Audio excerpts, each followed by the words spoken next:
On today's show, we preview the UFC 239 main event between UFC light heavyweight champion Jon Bones Jones and Thiago Marreta Santos. Widely regarded as one of the greatest of all time, Jones kicked off 2019 with yet another title defense after a dominant victory over Anthony Smith. And he's just over and over again been able to shut down the offense of the best fighters on the planet Earth. Looking to continue his reign, Jones returns to action to put his belt on the line once again, this time against an aggressive veteran who has left a trail of destruction on his path to the title.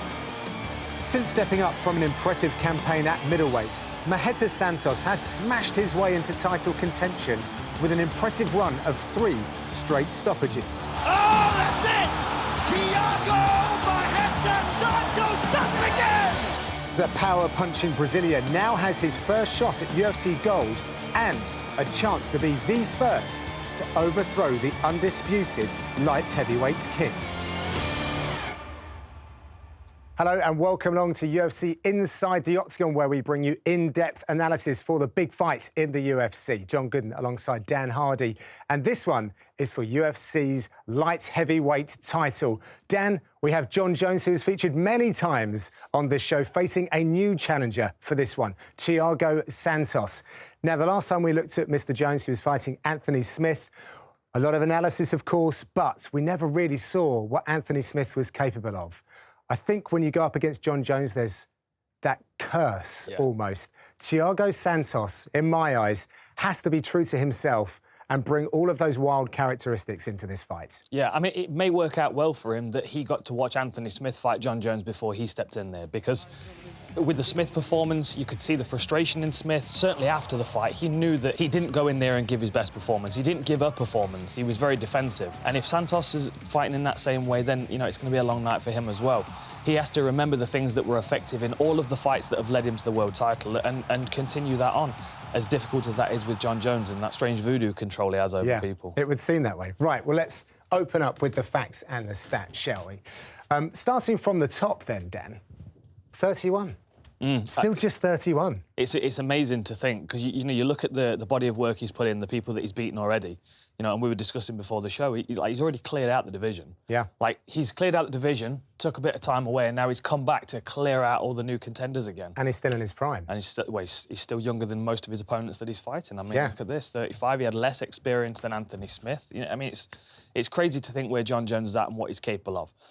That is one of the main reasons why he's been so effective, though, that 84-inch reach, and being able to use the 84-inch reach, not only at the fullest extent of the range, but also using it to cover as he's stepping in, which we're going to be talking about in a second. I think working against his 84-inch reach in this fight is going to be a benefit for him, because the more space Santos has, the better. Right. But for Santos in this fight, you know, if he does find himself on the end of that range, that's where he needs to pull the trigger. His focus in this fight needs to be to, you know, to damage Jon Jones, to cause him pain in that early round, just to kind of remind Jon Jones that this is a competitive fight and that he's not going to coast like he has in his last 2 fights. Yeah. I think we were all surprised at what Jones was able to do against Gustafsson. And then to do that to Smith as well, the pattern seems to continue on to be able to do the same thing with Santos. And only he's the one that's got to break it. Yeah. We have a second page for these stats as well, which is going to really outline the type of fighters that they are. I'm not going to bother highlighting this time, but half the average fight length for Santos. He also has a knockdown average, 1.51 knockdowns to Jones's 0.26, which is just ridiculous. This, I would, however, like to highlight and have you elaborate, though, on why we've put this in. 67% is above average for Thiago Santos' takedown defence. But, you know, for the remaining percentage that he was taken down, he's scrambling back to his feet. He spends less than 10% of his time on his back. And when he's on his back, he's not attacking off his back. He's defending, he's looking to get back up, looking to kick off or scoot his way to the fence. So 67% takedown defence with, you know, 8% of his time on the floor on his back. I think Jon Jones is going to try and change that in this fight. I think that he's going to try and take the safer route against someone that's very volatile and very explosive. And this is the reason why his knockdown average is so much higher, is because for all the clean shots that Jon Jones lands to get clean knockouts, Santos, a lot of the time, is knocking people out with momentum. He's knocking people down with momentum. You know, he's hitting them with kicks that send them to the canvas, and they pop back up, and then he hits them with 10 more shots. So I think that's the reason why his knockdown ratio is higher. But as far as technical ability goes, that's where Jon Jones has the edge, and that's why he can have a longer average fight time and still have the championship belt over his shoulder, whereas Santos is spending a lot less time in the octagon, being more effective in the time that he's there, but there's an element of recklessness to that which could be exploited by Jones. OK, well, let's get to it then, shall we? And we'll start with the champion, Jon Jones. He has this ability to control the fights like no one else, and it really starts from the bell, where he just stifles you. He doesn't let you get started, or that's what we've seen in his most recent performances. Yeah, he seems to have become more and more refined at it as well. You know, you go back to his earlier fights, and it was a bit more kind of figuring out as you go along. There's far more of a direction to it now. He's realised what's been effective over the years, and he creates this. I don't know, this is going to be a strange visualisation for you, but he kind of creates this kind of bubble around him. And it's like this kind of prickly cloud that he tries to force upon people. He walks people into the fence, and they know that there's a boundary there that Jon Jones can touch them and they can't touch him. And he tries to keep them right in that semi-permeable membrane that he allows to control. You know, you can come through that membrane, but only when I say. And with that intimidation, with that control and those picking, you know, the nasty, mean, prodding, poking techniques, he's able to just slowly walk people down and just kind of consume the octagon around them until they feel like they're kind of suffocated into a little box. I mean, you know, and someone as explosive as Anthony Smith was confined to a shell. He didn't really fight out of that shell because Jon Jones had effectively surrounded him with the potential threat. And there are two different ways of fighting someone like Santos. If you step in there against Santos and you're like, right, he's explosive, he's powerful, he likes momentum. I mean, I've fought a couple of guys that fight with momentum. Mike Swick was the first one that comes to mind. I knew that I had to give him a bit of space in order for him to start his attack. So imagine Jon Jones approaching this fight to be a bit like a fire blanket. Yeah. Like, instead of giving Santos the space and trying to stay away from his weapons, you just crowd them. You shut them down. And we've seen times in Santos' early career where Uriah Hall comes to mind. There were points in the Hall fight where Uriah Hall's walking forward with his hands down, offering his face, and because he was standing inside of Santos' kicking range, you could see it was making him uncomfortable. So then he's trying to back up and move and make space, and you know, that's where Jon Jones can really exploit that, because he can force Santos to be moving backwards and be fighting uncomfortably. But if he does employ that kind of smothering technique, and I mean that in a striking sense and with the weapons that you're alluding to, how does Santos therefore find that space so that he can use some of his weapons? Well, he can't move in straight lines. That's the first thing he's got to consider. If you move in a straight line, you're going to hit fences all day. You've got to move laterally. You've got to circle. And I would say, if I was training Santos, I'd say go and watch the first round of Gustafsson against Jones, the first fight. The only time in Jones's career I felt like he was chasing the fight. That was the first time I've seen someone lead the dance. As they're moving around, like, if Santos can stay just on the outside of that, keep changing his angle, and keep chopping at that lead leg, there are so many benefits to disabling that lead leg, to slow Jon Jones down, slow his forward progression down, slow his backward progress down if Santos decides to attack, make him more of a sitting target. This fight against Blachowicz is perfect. I mean, obviously, the knockout was a punch, but that was due to the fact that it's perfectly stopped. It was all due to the fact that Santos was very patient in this fight, which I'm sure we'll talk about in a little while. But in the early going, as he's backing up and he's chopping at that lead leg of Jan, if you can fire this knee across the centre line of Blachowicz, there's nothing that he can come back at. You know, like in self-defence, whenever you're parrying techniques, you always parry across the body. Like, if you throw your right hand at me, I want to parry it that way. Because I parry it this way, I'm opening the rest of your body up to attack. So I'm now vulnerable to your whole left side. So with this attack, if he's chopping that lead leg and he's turning Jon Jones' leg across, it's going to take Jon Jones a second to reset before he can do anything, before he can even start moving forward. Yeah. So that's going to be a huge benefit to him. Just beating up that lead leg, taking away some of the mobility, and it'll allow him to move laterally as well and probably get away with a few things before Jon Jones does close him down against the fence. There are going to be times when he's going to feel that fence against his back, and there should be a bit of a panic there. He needs to get off the fence. He can't get stuck there, because if he does, Jon Jones can eat him up in that position. But if he can move, if he can create space and chop at that lead leg, the rest of his game opens up from that. Let's say that Santos is throwing these kicks, we have seen that one of Mr. Jones' most effective ways and energy-efficient ways of getting a fight to the ground is using that ridiculous reach, is to start catching and pushing and putting you on your back. Yeah. He can practically ankle pick without bending over a lot of the time, you know what I mean? So if you're kicking at his leg, and especially if he's starting to get that effect where it's starting to sting, starting to affect his movement, he's going to start to try and solve that problem. Yeah. So if Thiago Santos has created that problem for Jon Jones, Jones will then start thinking about ways of solving it. And catching kicks is a massive benefit to him. Much safer to catch low kicks than any other kicks, because if you're catching a kick to the body, you've got to an extent, eat some of the power to get your arm around it. But catching kicks and running people to the ground, taking away that base leg, is going to be a huge benefit to Jones in this fight. Not only will it allow Jones to put forward the best part of his game in this fight, which I believe is his ground and pound, but it will also discourage Thiago Santos from throwing those kicks. And if you can force Santos to throw punches instead of kicks, Jones finds his way into this fight much quicker. Because although Santos is powerful with his hands, he's reckless. They function like individual weapons that are not attached to his body. So he throws them whenever he sees fit, whereas Jones is far more of a calculated effort. So I would say that to take away the unpredictabilities, if Jon Jones can put Santos on the floor, again, we're going with the fire blanket idea. You know, you fire blanket his movement, then you fire blanket his attack. And Jones putting people on the floor like this, being able to dominate and control them from top position, we really don't know what Jones is capable of on the floor. We've had no one that's really fully tested him.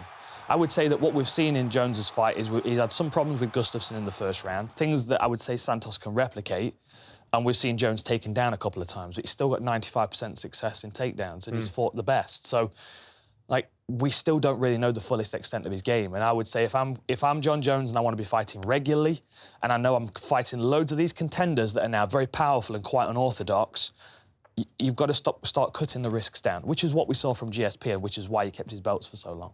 OK, well, there's plenty more to discuss between the champion, Jon Jones, and the challenger, Thiago Santos. That is coming up after the break. Welcome back to UFC Inside the Octagon, where we're talking about the light heavyweight title fights at UFC 239, Jon Jones versus Thiago Santos. So far, we've spoken about how Jon Jones really stifles his opponents, then went on to say how Thiago Santos needs to find some space, maybe employ some leg kicks as well. But to counter that, we know that Jon Jones can catch, counter, he gets you down, horrible ground and pound. But we then have to assume that Thiago Santos doesn't want to be under Jon Jones for any point of this fight. And what evidence have you got that he's able to get back to his feet? Well, he does some things instinctively and technically that are very useful in this fight. Before I start this next video, the first thing I want to say is the difference in stature between opponents can change the difference in a defensive work. Physical stature. Physical stature. So you take Daniel Cormier, who's 5'10", stocky, round. It's difficult to compress that frame in any direction. You can put Daniel Cormier on the floor in any way and try and compress him, and he's not going to squish down too much. Right. Jon Jones, on the other hand, who's built like a giraffe, if you drive his head down to the floor, if you're strong enough, you will buckle his posture. So the benefit in Jon Jones being taller is going to be useful for Thiago Santos to use this posting on the head that he really uses very well. Now look at this, straight away, he goes straight for that head control. And the reason that he does this is to try and keep his opponent away from controlling his hips. If he hadn't got this hand post on the back of Meerschaert's head, Meerschaert would have climbed up him and he would have been able to keep control of these hips and stopped Santos getting back to his feet. So that post on the back of his head that's right there allows him to just create that space. It allows him to maintain a space while he gets the rest of his body, kick the TV, get the rest of his body out of danger. Maintaining that position, then he starts, because he's always attack-minded, then he starts to think about how he can turn this into an attack. Let's just watch this playthrough. So he gets up, he scrambles. I mean, Meerschaert does a great job of getting him back down, but look at the pressure on the back of his head. And then he starts to punish you. And once you start to slow down, then he'll keep that pressure on the head. Hips or hands, posts and hits, posts and hits. And this reckless attack, when you've failed a couple of takedowns and now this guy's flying at you with mallets, like there's a panic there. You start panicking, shot like this. Then he starts posting on the head and starts chipping away at you. This, I think, is going to be a huge benefit to Santos. Two reasons. One, because he's got to assume that he's going to get taken down off his kicks.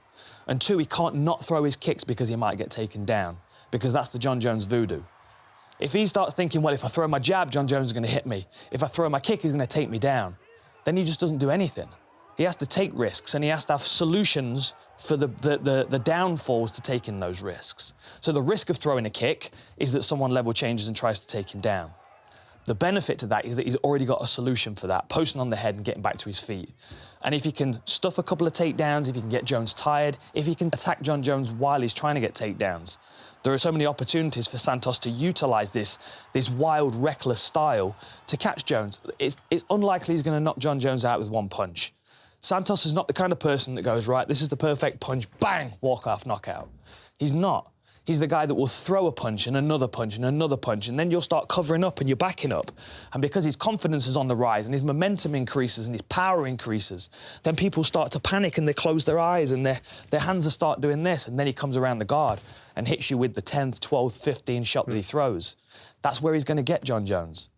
And just one little correction there. You said mallets earlier, Dan. Mallets. If you're sledgehammers. If you're part of Jackson Wink, it's not mallets. He's coming with a sledgehammer for this one. He's coming with the sledgehammers. But so let's say as a pathway then. So Marreta's getting back to his feet. But one thing for sure that Jon Jones has shown us is that he always seems to be a couple of steps ahead. Yeah. So he's going to know that fighters are going to try and get back to his feet. And when they've done that against him, it's at their peril sometimes. 100%. And this is, again, where the playfulness of Jon Jones and the confidence of Jon Jones comes into play. If he realises that Santos is uncomfortable under pressure, he can take him down when he wants, and Santos is going to keep scrambling back to his feet. Yeah. Jon Jones can enforce that cycle upon Santos to tire him out and slow him down and make him vulnerable.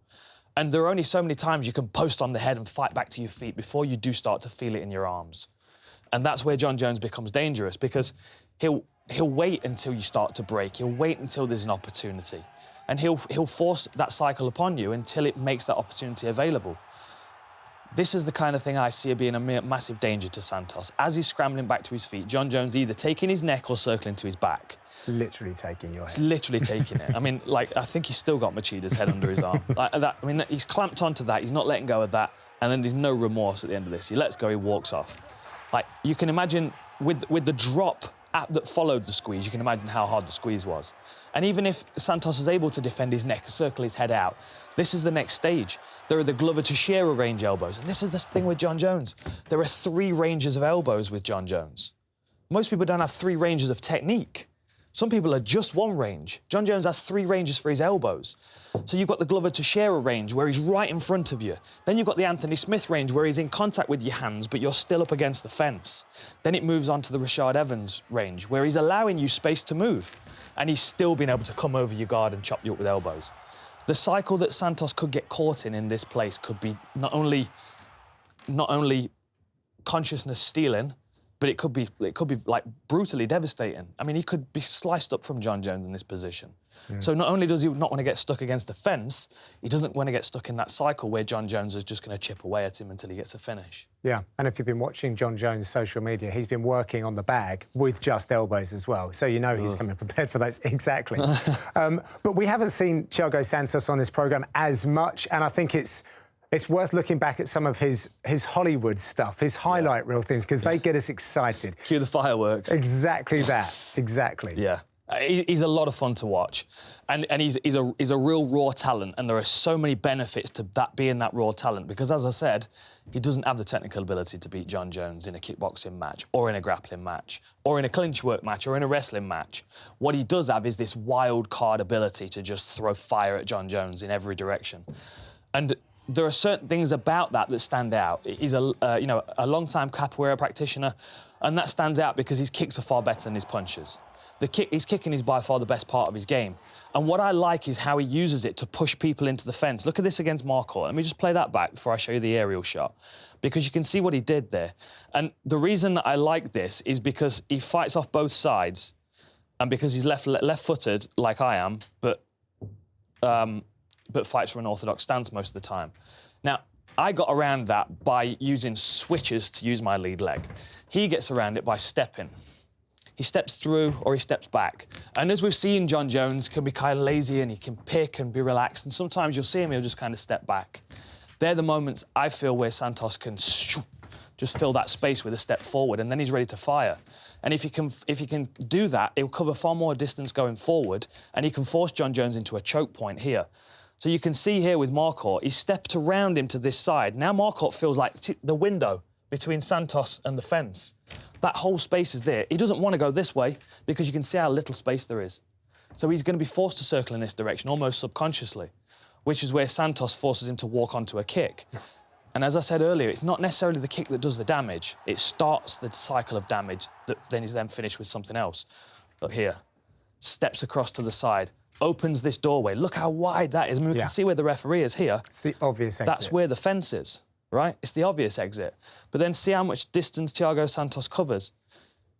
Jogs forward. Now he stepped onto the outside octagon space and bang. And that's the choke point there. Because he's cut him down into this space. There's a small space to get out there, but by that point, he's already started the momentum moving forward. He's already got Marquardt on the back foot, forced him up against the fence, and then there comes the barrage of punches. One or two things that happen when you hit somebody with a body kick. They feel the air leave their body and they start to back up, or they feel the air leave their body and they start to panic and attack. And either way works fine for him. If they start to back up, he'll chase them down. If they start the attack, he'll pick them off as they're coming in. I feel like the body kick's a real benefit to him. If he can beat the arms up, if he can hurt the body, he opens up other targets as well. I mean, poor old Steve Bosse wishes he stuck to ice hockey after that one. He was a great fighter on the ice, but when you come against someone that can kick you in the side of the head like that, there's no prepping for it. I mean, and again, see, look, the footwork. Look at the footwork. Sorry, Steve, he was one of my favourite ice hockey fighters as well. Just watch the footwork that Santos uses. Look how he just zigzags back and forward. So he's forcing his opponent to move across, stepped across onto that kick then. Do you see it? He did, yeah. I'm not even sure Santos is that conscious of what he's doing. Yeah. I think he just knows what works. I think he knows that that's a really powerful weapon. That's a really powerful weapon. How do I apply those things? And I think that that's where the rest of his game will start to flesh out, is the bits in between his attacks that will make his attacks more effective and more safe for him. Yeah, like what we were saying at the very top of the show about Anthony Smith being full of regret now that he never really showed his true colours. Surely Santos has to embrace that great white shark that's within him, that unorthodox capoeira style that doesn't have the orthodox movement patterns that coaches are used to preparing their fighters for. Surely he's got to be looking to those as his pathway to victory. Yeah, absolutely. It's the unorthodox movement patterns that are going to be far more difficult for Jon Jones to exploit. This new breed of guys, they're, to use Joe Rogan's term that's probably overused, is they're all savages. They are. I mean, there's a wildness to them. And because they're at light heavyweight, and because all these guys are like 6'5" with massive arms, they've got the physicality to compete with Jon Jones. They've got the recklessness to get around that stagnant voodoo that he uses to slow them down. It's just a case of which one of the contenders will be able to not fall into that trap. Yeah. Was it Smith? It wasn't Smith. Might it be Santos? It might be. Yeah. It might not be. Right. But it might be. That's what we're here for. And we will find out. I love it. Thank you, Dan. No worries. Brilliant stuff. OK, well, to keep the conversation going, use the hashtag Inside the Octagon, the handle at UFC Europe. Keep that conversation going, people. This is a very interesting fight indeed. Thank you very much for watching. We will see you next time.